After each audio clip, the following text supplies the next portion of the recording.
Hello and welcome to another TLDR Explains video. Re-education camps, internment camps, detention camps, concentration camps. They go by many names, but look on Google Earth and you'll find these buildings scattered across China. These are Chinese detention camps for Uyghur Muslims. And in this video, we'll explain what we currently know about the camps, why China has introduced them, and whether this practice should be considered genocide.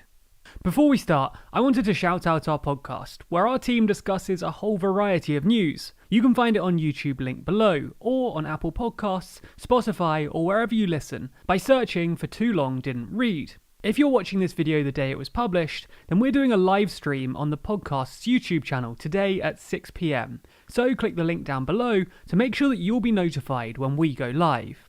So, to explain the camps that exist today, it's worth understanding the context behind them.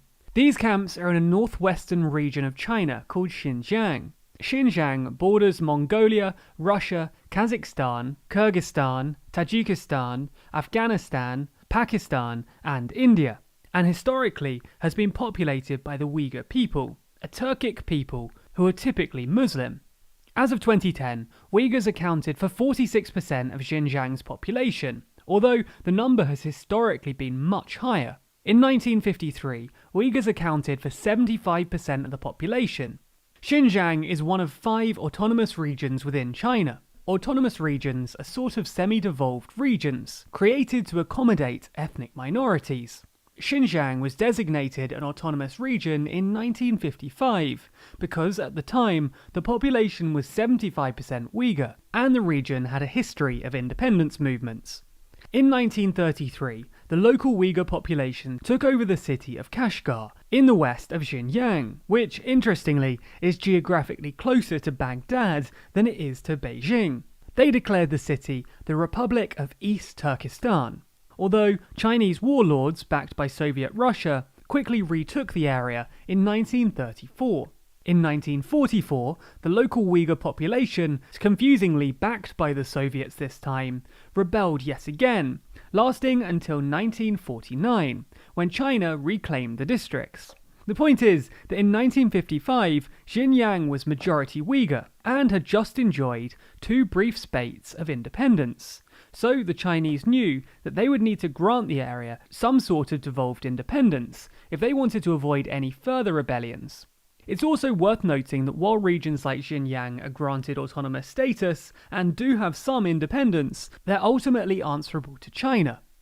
Anyway, there was relative calm in the area until the 1990s, when the Chinese Communist Party created so-called special economic zones in Xinjiang to make use of its natural mineral and oil deposits, as well as starting the Tamrin Basin projects to increase agricultural output. This created economic opportunities in the area, which in turn created a massive increase in Han Chinese migration, the majority ethnic group in China, making up 92% of the country's total population. To illustrate quite how substantial this migration was, the Han population grew from representing 67% of residents in 1949 to 40% in 2008. Han Chinese typically settled in northern Xinjiang, around its capital, while the native Uyghur populations mainly stayed in the south, creating a sort of de facto segregation. The population increase put a strain on land and water supply, which obviously upset the native Uyghurs, tensions which weren't helped by the fact that typically Han Chinese were wealthier, had higher levels of education, and higher paying jobs. This did seem to be in part caused by government hiring practices. For example, in 2006, Xinjiang Production and Construction Corps, a government-run agency, restricted 800 of its 840 jobs for Han Chinese. At least some of the Uyghur population saw this influx of wealthy Han Chinese as a threat to their cultural identity and legislative autonomy, and a terrorist group called the East Turkestan Islamic Movement was formed, with the group wanting to establish an independent Islamic state and counter the Han Chinese migration. The attacks really picked up in 2008, when a wealthy 38-year-old Uyghur jade dealer died in police custody for no apparent reason on March 3rd. His death, and the fact that the police told his family to stay quiet about his death, triggered riots in Xinjiang, And 6 days later, on March 9th, the ETIM tried to hijack a commercial flight headed to Beijing, but were foiled by Chinese authorities. 6 months later, on August 4th, ETIM militants drove a truck into a group of policemen, killing 16. On August 10th, ETIM militants drove into government buildings armed with explosives, but failed to kill anyone. On August 12th, suspected ETIM militants killed 3 security officers in Kashgar. Then finally, in July 2009, the inter-ethnic tensions reached a boiling point after some Uyghur men were falsely accused by Han Chinese workers at the same factory of sexually assaulting a Han Chinese woman, which triggered a full-on riot in the capital. 197 people, mainly Han Chinese, were killed during the rioting, which provoked a harsh response from Chinese police, who started indiscriminately detaining Uyghur men. The Human Rights Watch reported 43 cases of Uyghur men who disappeared after being detained by the police, but also said that the actual figure was likely to be much higher. Anyway, the police crackdown seemed to work. That was until March 2014, when knife-wielding ETIM militants killed 31 civilians at a train station, followed by a coordinated ETIM knife attack and bombing, and ETIM militants driving 2 SUVs into a street market. This culminated with the public trials of Uyghur militants in sports stadiums, filled with more than 7,000 people, where 55 people were found guilty, which certainly can't have been good for Uyghur-Han relations.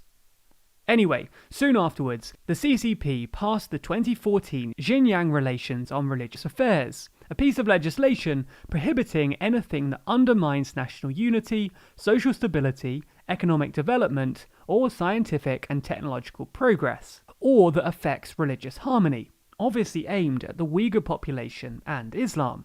The CCP also launched a Strike Hard campaign against violent terrorism in 2014, after Xi Jinping gave a series of secret speeches, which were later leaked to the International Consortium of Investigative Journalists in November 2019.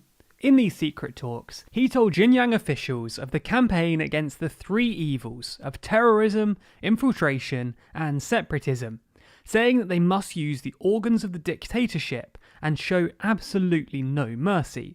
Interestingly though, Xi Jinping has directly rejected proposals to eliminate Islam entirely in China, suggesting that the campaign against the Uyghur population is not anti-Islam per se. It's more anti-separatist or anti-independence. And as we've seen in Tibet and more recently Hong Kong, if there's one thing the CCP hates, it's independence. And that's why Hui, another Muslim-majority ethnic group in China, based mainly in Xinjiang, are pretty much allowed to practice their faith uninterrupted, although there have been some reports of their mosques being closed down. Anyway, it was around this time that the first camps were opened, although it's hard to tell exactly when, because the Chinese government denied they existed all the way up until October 2018. But as far as we know, the camps really started expanding in 2017. After the appointment of Shen Jianguo as Xinjiang Party Secretary. Shen is a hardliner whose catchphrase is "round up everyone who should be rounded up," which he's repeatedly quoted as saying in leaked documents. Under his leadership, spending on security-related facilities in Xinjiang increased by 20 billion yuan, or about $3 billion in 2017, according to official government documents. And while the government documents obviously don't say all of this money is going towards illegal internment camps for Uyghurs, it's pretty fair to infer. Similarly, there was a massive jump in public security job advertisements that year. Today, there are an estimated 1,200 camps throughout Xinjiang, holding somewhere between 800,000 and 2 million Uyghurs, according to US intelligence reports.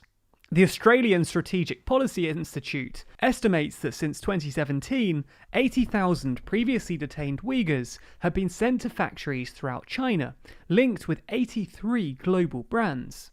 And you can be put in one of these camps for just about anything. For example, communication or connection with one of these 26 countries, which is likely for the Uyghur population, who often have family in these nearby countries. Detainees also have no access to lawyers, and leaked documents admit that they're not criminals, but they're still not allowed to leave. The camps are even illegal under Chinese law.